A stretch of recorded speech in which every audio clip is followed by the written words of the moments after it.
Welcome back to Wordy Wednesday. Well, first of all, maybe you've noticed there are no large light rings reflected anywhere. I think I'm starting to get the hang of this light thing.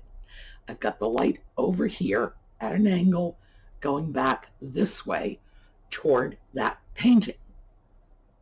So, not a lot of reflection. You are going to see reflection in my glasses. That's because we have a bright sunny day. The sun's coming in the windows, and unless I decide I want to live like a gnome and close all the curtains, we're going to be stuck with a little bit of daylight. Personally, I don't mind. But yeah, light thing, starting to get the hang of it. Now, I thought today we would talk about some sports idioms because we had a good time with idioms last week. And also, I want to talk about a few other things like the difference between a metaphor and an idiom.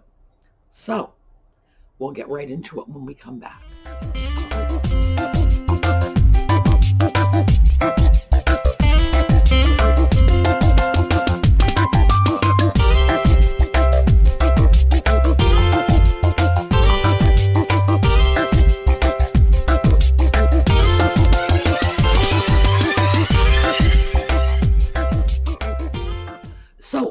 Let's start with the basic. What's the difference between a metaphor and an idiom? Not all metaphors are idioms. Not all idioms are metaphors.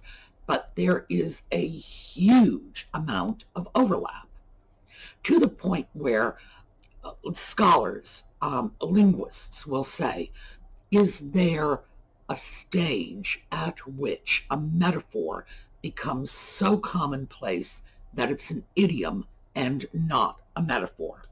Well, technically, the answer to that is no.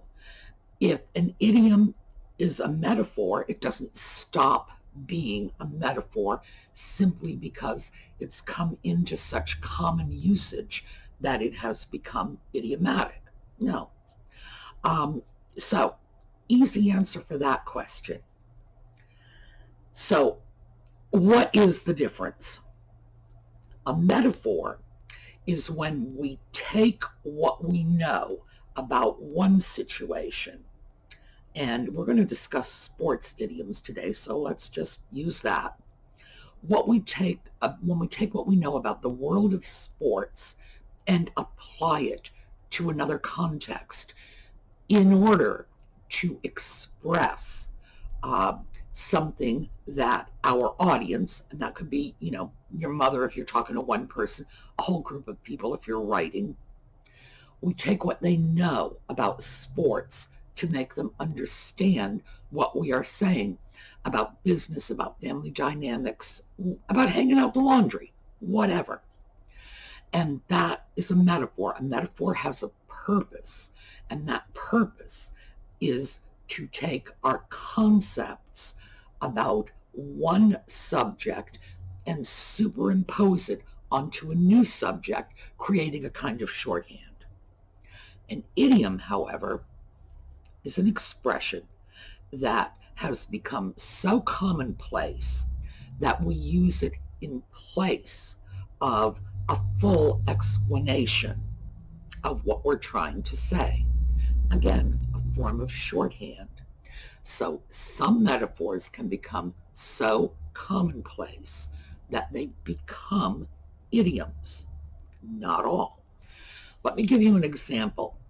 If I said, if you keep talking to me like that, I'm going to walk out that door so fast it'll make your head spin. Make your head spin is an idiom. You know what that means. Making your head spin so fast it will make your head spin is, really fast. That's our way of saying really fast. Is it a metaphor? No, because I'm not relying on what you know about what would make someone's head spin. Presumably, and I'll have to actually research this to be sure, presumably it comes from, like slapping anything. until it starts spinning around very quickly. We don't need to know that, because with an idiom, for example, red herring, we do not need to know what a herring is. We do not need to know why it's red.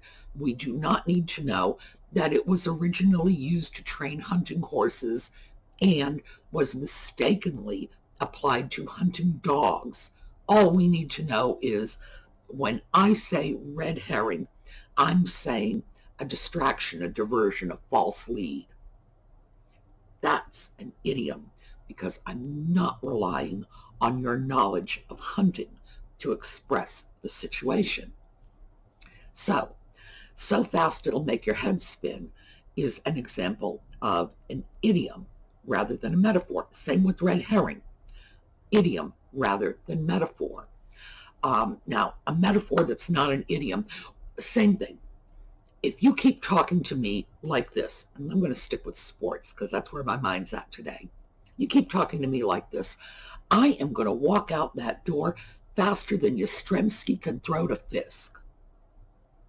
What does that mean to you? Zero, unless you're a Boston Red Sox fan. Oh, and a Boston Red Sox fan from the 60s and 70s. So, I am referring to Carlton Fisk, the great left fielder, and Carl Yastrzemski, the great catcher. So, if you're a Red Sox fan, you get that metaphor. You know it. You know, that's how fast they could slam the balls back and forth.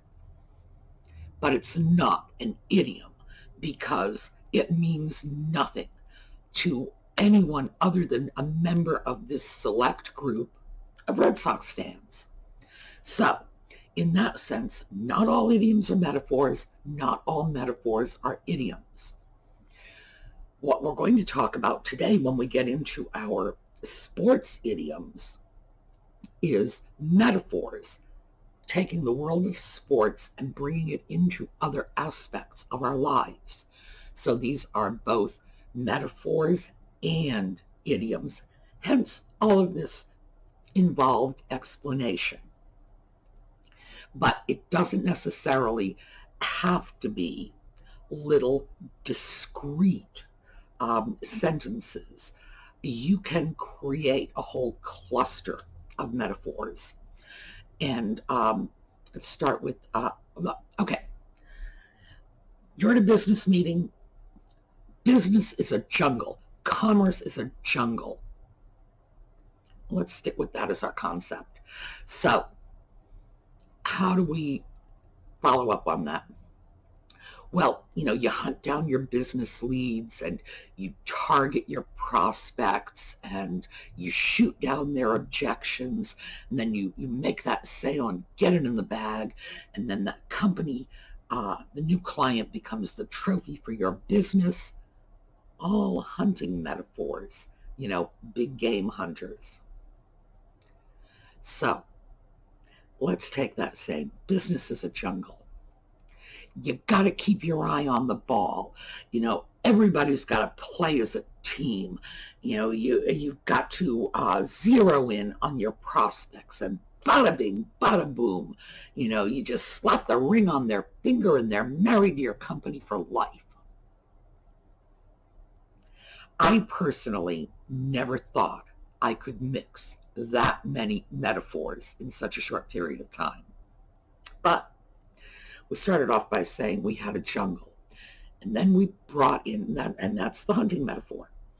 We bring in our everybody's got to be on the same team.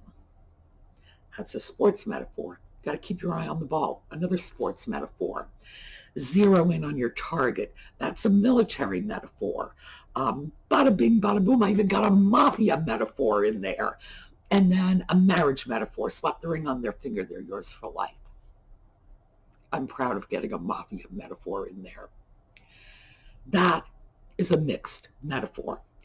Individually, all of those little idiomatic statements resonate with you. You know what I'm talking about, but I got your mind all over the place. It would have been much better if I had stuck to hunting, brought you down that same narrow channel, or started with sports. Business is competitive. we're on one team, they're on the other. You've got to fight, fight, fight to win, and, anything. But that's why mixed metaphors are frowned on, because they drag you all over the place. And what a good metaphor does is takes one situation, superimposes it on another, not takes 9 or 10 situations, whatever you happen to have on your little mental shelves. By the way, mental shelves is a metaphor too. I'm equating your mind to a bookcase. Pull it all out and toss it in like a fruit salad. And that's why people don't like mixed metaphors. So I hope this has helped to isolate metaphors and idioms. And remember, the metaphor, I'm drawing on your knowledge of a concept. With an idiom, I'm giving you a sort of tiny little word picture to replace or to enhance something that might be more cumbersome. All right, let's take a look at some sports metaphors. And these are all idiomatic expressions. In other words, we don't even need to know they come from sports. We don't even need to know what sport they come from. They've fallen into our vocabulary and they have meaning. So if I say to you, keep your eye on the ball, remain focused. Obviously, that is a sports metaphor. Yeah, the word ball kind of gave that away. We've got the opposite of that. What happens when you don't keep your eye on the ball? You drop the ball. Another sports metaphor. We know what that means. That means, you were inattentive and something sort of fell away, didn't get attended to. Let's take that ball. The ball's in your court. So I'm saying it's your turn to respond. That's a tennis metaphor. I've hit the ball to my opponent. The ball is in their court, and it's up to them to hit it back to me. Head start. That one is so simple, but that's a racing metaphor. When someone gets out ahead of someone else at the beginning of a race. How about letting them off the hook? I thought I would throw this in because I know at least one of our viewers fishes. You let someone off the hook, it's like literally taking a fish off the hook and letting it go. No harm, no foul, go back and swim, and forget all about that nasty little barb I shoved in your mouth. Again, sports. Smooth sailing. That one is so obvious. That's obviously a boating metaphor. Sailing on smooth waters means everything's going easily. Let's see. Jumping through hoops. Now, when somebody makes you jump through a hoop, they're making you do a series of tricks, usually just for their own amusement. And that comes from the circus, where the dogs and the trained ponies would be literally trained to jump through hoops. So the literal expression is in one arena, and we've taken it to another. Let's see, neck and neck. That's from horse racing. When the horses are so close together, their necks are side by side. Home stretch. That is also from racing, when it's the final lap as you're heading for home. So we take that to mean, you're almost there, you're almost done. Hitting someone below the belt. That is a boxing metaphor. It's illegal to hit someone below the belt for what I would consider to be pretty obvious reasons. So hitting someone below the belt is a cheap shot. That's another boxing metaphor. You're striking them usually in a vulnerable spot that the rules of good behavior indicate you ought not to go after. Okay, learning the ropes. And this goes back to the other sailing metaphor we just had. With a sailboat, they say that, I do not sail, by the way, they say that 90% of it is dealing with the ropes to control the sails. And geez, you can even take classes in sailing knots and how to tie. They have their own knots. My goodness, these people take themselves very seriously. So learning the ropes is learning how to sail in its literal context, and in its figurative context, it's learning how to take on any job or task. A long shot. A long shot is from horse racing, and horse racing actually gets it from marksmanship. So we have a metaphor on a metaphor. I like this one, and I put that on for this reason.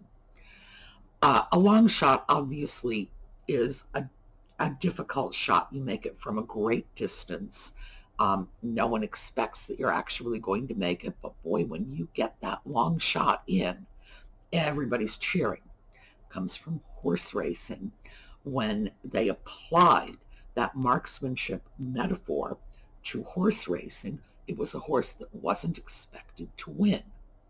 It was the same with that long rifle shot. When the horse does win, everybody's just all thrilled. So that one's interesting because, like I say, metaphor on metaphor. Take the bull by the horns. This is two different sports. Obviously, bullfighting. If you can grab the bull by the horns, it's a very aggressive move for starters, but the bull can't hurt you because you're holding its horns. Also, in American rodeo, bull by the horns, that's what they do. Again, I don't do rodeos, I do not do bullfighting, and I have no interest in watching anybody else do it either, because I'm sure you get very badly hurt in those sports. And if I really want to see people bleeding, I'll just go hang out in the parking lot of the emergency room. I don't have to pay admission. I'm going to see just as much blood and guts as I am at a rodeo or a bullfight. What can I say? Oh, and no animals get hurt in the emergency room parking lot. Throw in the towel. This is a good one because this comes from prize fighting, boxing. Traditionally, when one boxer is beaten so badly that they just can't go back in the ring, they take the towel that they use to sop up the blood, I am assuming, and throw it into the middle of the ring. That's the signal that they have surrendered. The fight is over. So when you throw in the towel, basically you're giving up. Jump the gun. Now this is from racing, and this goes back to the fact that in racing they used to actually use like real guns, real bullets. I think now it's like a starter's pistol. It's just a sort of pop gun that makes noise. They fire the shot and then you go off on the race. But if you jump the gun, it means you've started racing before the shot was fired. You've jumped ahead of the gunshot. So to jump the gun is basically to get started before you have permission to do so. Wild card. I don't know. I think this is sporting. This is poker. And in poker, they will sometimes call a certain card wild, but you never know what it is. So it's an unexpected event, the wild card. And again, it's because any card, somebody could say, well, sevens are wild, and the previous hand, no, sevens were sevens. So that's the unexpected twist. Another similar one, throw somebody a curveball. This is from baseball. Yes, I do understand baseball. A curveball is unpredictable. It's not as unpredictable as a knuckleball, but like I said, I know baseball, but a curveball is unpredictable. It's hard to predict the trajectory of the ball. You know where the pitcher is, you watch the ball, but you're not sure where it's going to be by the time it hits you as you're standing at bat. So a curveball is something you weren't expecting. Touch base, another baseball. That means to get in touch with someone, to contact someone, but the implication is that it's just a quick, casual contact. This is not a meeting. It's just, hi, how are you? We're going on our way. Just as a runner going through the bases is required. You can't just run around in a circle. You got to touch those bases. Would step on the base to touch it and then go on to the next base. So quick casual contact, the same kind of quick casual contact that the runner has on the bases. Oh, here's a good one. This is another baseball one. Rain check. Now, rain check has become wildly applicable here, and it's another sort of double metaphor. It started off with baseball. If it rained, because baseball is an outdoor game played in the summer, if you showed up at the stadium, got your tickets, the ball game got rained out, they would give you a check, some sort of little chit that would allow you to come back to another game. That was your rain check. Then mercantile dealers, stores would give you a rain check if they had a sale and they ran out of whatever item was on sale. They'd often give you a rain check, a little chit again, saying that, you bring this back in when we get toilet paper back on our shelves and you can get 2 rolls for $1. Now we have rain check in common usage, meaning the opportunity to revisit the situation at a later date. You want to come to dinner with me? Can't do it tonight. Can you give me a rain check? Can I get the same thing at a later date? So we see that double metaphor, starting with baseball, moving into retail, and then moving into the rest of the world.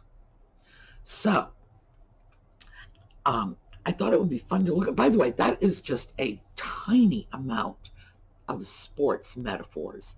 We could go on a sticky wicket. Geez, I left the Brits out. Sticky wickets. They have this game they play, and it's called cricket. And they whack balls, and they have a pitch, which is what they call their baseball diamond. And if it gets wet, the ball, which they don't really throw, they kind of roll it. It's okay. It's like baseball and bowling. But if the pitch, which they also call a wicket, gets wet, they call these things wickets too. The British are not like us. They're really not. I'm not sure they even speak English. So you roll your ball down the pitch/wicket, even though other things are also called wickets. And if it's been raining, and this is England, so it rains a lot, the wicket gets sticky and the ball moves unpredictably. So a sticky wicket is a difficult situation. And as you can see from the foregoing explanation, I am no cricket expert. But a little digression. They play cricket in the Trobriand Islands. And these people have, because they were touched by British imperialism in their past, they picked up the game. But the Trobriand Islanders have their own set of rules. They show up. I'm going to see if I hope I can get you a film clip of this, even a short one, even if I could just get a picture. I'm definitely going to try. Um, one team goes to another village, all in costume. They do a magnificent dance. It's very important. Dance must be good. They play cricket. The home team wins. That's one of their rules. The home team always wins because they're not judging on the cricket game. They are judging on the magnificence of the costumes and the brilliance of the dance. So, a little digression on cricket. I am going to try to get you something on Trobriand Cricket because this could make me a cricket fan. Really, it could. If the British teams just dressed themselves up as birds of prey or airplanes and did a magnificent dance before they played, yes, I would be a cricket fan. All right, tomorrow we are going to have book club at 8 o'clock. It's 8 o'clock Eastern Standard Time. That's when that video comes out on Thursdays. So I hope to see you then because we are moving along in A Confederacy of Dunces. And that was the Pulitzer Prize winning novel that we decided to tackle this time out. All right. I'm looking forward to seeing you all then and back to our regular thrifting videos Friday morning.